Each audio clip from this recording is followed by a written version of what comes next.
And welcome back to the Livingston Parish News Weekly Show, a podcast brought to you by the Livingston Parish News. My name is McHugh David, publisher and editor of the news, and this is Around Livingston. It's where we discuss, you got it, what's going on around Livingston. I sit down with this gentleman and we run through the headlines. So I'm going to let him introduce himself real quick. Good morning, sir. Good morning. This is David Gray, news writer with the Livingston Parish News. And I almost reintroduced myself. I'm sorry, folks. I had a long weekend. So we're going to jump right into it. First and foremost, the school board has collected themselves after a tough defeat at the polls back in March, and they have now established a new task force that's going to be trying to find other ways to provide raises for teachers. So tell us a little bit about this task force and what they might be looking at first. Yeah, this task force was approved earlier in April. We talked about that whenever they got the green light. And then this last meeting on Thursday, the school board, or excuse me, the cost savings committee actually more properly defined what this task force is going to do. So it'll consist of 11 members, two school board members. The two of them are Brad Sharp, who's the chairman of the cost savings committee, and then Kelly Dickerson, who's been one of the biggest proponents for trying to find savings within the school system's budget, looking for those ways to give teachers and employees raises. So this committee, this task force will work with the third party consultant that the school board agreed to hire. That's going to kind of do just as Superintendent Murphy said, a very comprehensive look at the school system, the existing budget, and where there's possible waste or redundancies and that sort of thing to be able to find as much money as possible to give these system-wide raises, but also that third party consultant will help the school board come up with ways to get in some extra funding. So that's kind of that'll be its job. Now the school board tabled the advertising for that third party consultant for a couple weeks. Ron McMorris, a board member for District 8, he kind of wanted to look at the exact wording of the advertising bid that was going to go out. They had not had a chance to look at it before the meeting, so they wanted to be able to look at it a little bit more before they voted on advertise for those bids, and those bids will go out. And so hopefully they'll have that consultant hired within the next few months, you would imagine. But then that task force will work with them, and this task force is going to be an informational one. There's some differences between informational and advisory. An advisory committee is they're subject to public meeting laws, which kind of puts a few more constraints on them. Like the cost savings committee, they would have to publish their meetings in our newspaper.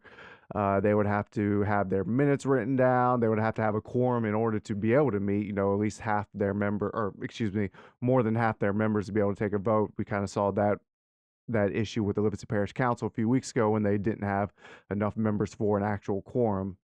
So that's why they went informational, because that'll give them a little more flexibility. If they want to meet with a couple days notice, they can do that, because their mission is to just provide information to the cost savings committee and school board. They're not going to give a recommendation one way or the other.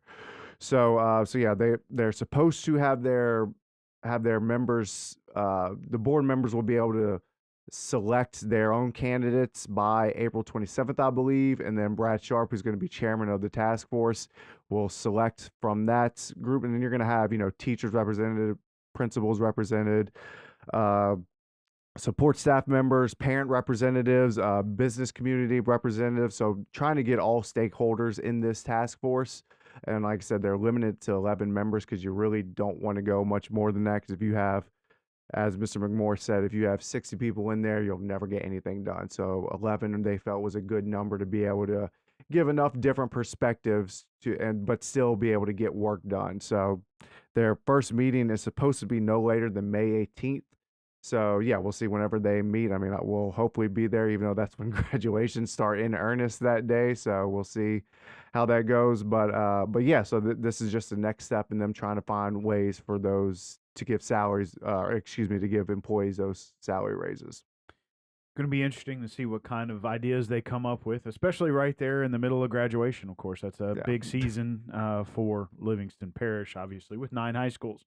Lots going on. It took us a couple of days of scheduling to get all that on the books. So we will be looking forward to their first meeting here pretty soon, next couple of weeks.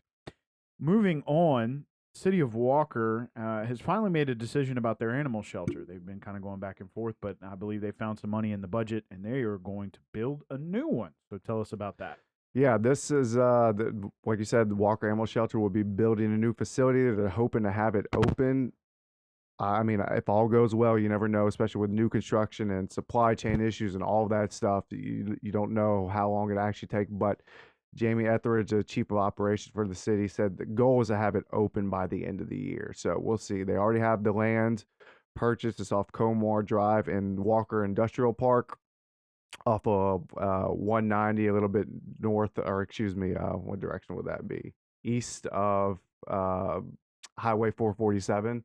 So that's where the industrial park is. It's already built to the thing about this site was the current site. Let's go with that. The current Walker Animal Shelter, it's flooded numerous times. They've been operating out there since the 1980s, and every couple years it floods. I mean, obviously during 2016, we all know it flooded then, as did, the rest of the parish. But this place also flooded after that, flooded in 2019 and then again in 2021.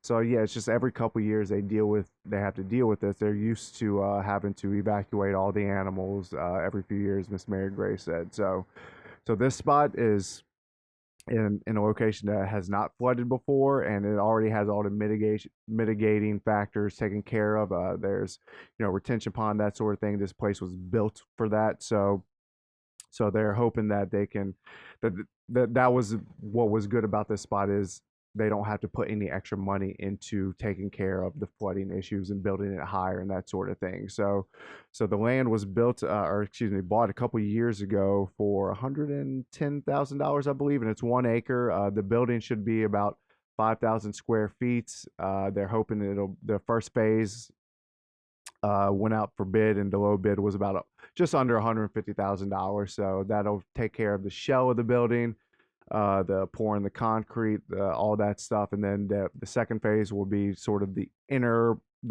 interior of the building. Getting the specific rooms and all that set up. But yes, I mean the Walker Animal Shelter. Those there are very excited about that.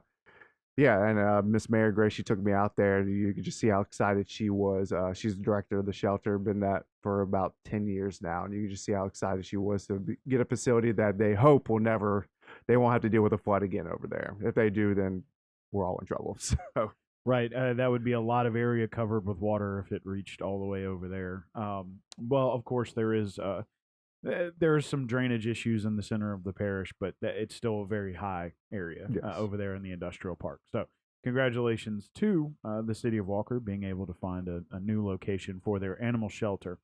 We've talked a lot about growth in the town of Livingston. They now have a Taco Bell, so they've gotten some Tex-Mex, but now they have a bona fide. That word was reintroduced to me last week, but they have a bona fide Mexican restaurant. Tell us a little bit about that. yeah, that opened last week. Maria Mezcal Grill and Cantina. That's located at 28293 South Frost Road. And yeah, just another restaurant that's opened in town of Livingston. They've had a bunch open there in the last within the last year. Barbecue Station, that's a very popular place that opened, and like you said, the Taco Bell opened a few weeks ago, and then now this new Mexican restaurant. So yeah, they opened just in time for Cinco de Mayo, so that should be a pretty popular day there. But they were saying it's right in front of this subdivision, and I was looking at their social media posts, and a lot of people saying that they live in that subdivision. They're just like, thrilled that there is a restaurant opening there, because on that side of the interstate, you really don't have much over there, any restaurants over there. So I know the people there were really excited about that. But yeah, just showing the growth of that area. So, what else you got for us as we wrap up the show today? Well, we got Springfest coming up this week. So, yeah, if you want your sales, that's going on Saturday, April 29th, all day long, and then Dim Springs Antique Village. So we'll be out there. Then during that, but after I go to Springfest, there's the Tickfall River Regatta. That's a big fundraiser. It's been going on for several years now. So that'll be going on in Springfield, and I'll be over there too. So yeah, Saturday will be a very busy day. Busy, busy, busy. And I myself might be at Springfest. I might be in Sulphur. We haven't quite figured that out yet. but we do have a lot coming up. So please remember that Springfest and the Regatta are going on this weekend, so plenty to do in Livingston Parish. Both events quite a lot of fun. And of course, Springfest and Fall Fest been very big since COVID restrictions have dropped. I think Springfest last year they thought it was one of the biggest they've ever had. So going to be interesting to see if they can continue that trend. So thank you, sir. If you'll introduce yourself, please. Yeah, this is David Gray, news writer with the Livingston Parish News. My name is McHugh David, publisher and editor of the news. Appreciate you guys out there for joining us. This is the Livingston Parish News weekly show around Livingston. It's where this gentleman and I talk about, you guessed it, what's going on around Livingston. Please remember the news is on Facebook, Twitter, LinkedIn, Instagram, and YouTube. We are once a week in print on Thursdays at $7 a month to get that in your mailbox. We're also online, www.livingstonparishnews.com. One last time, we appreciate you joining us, and we will see you next time.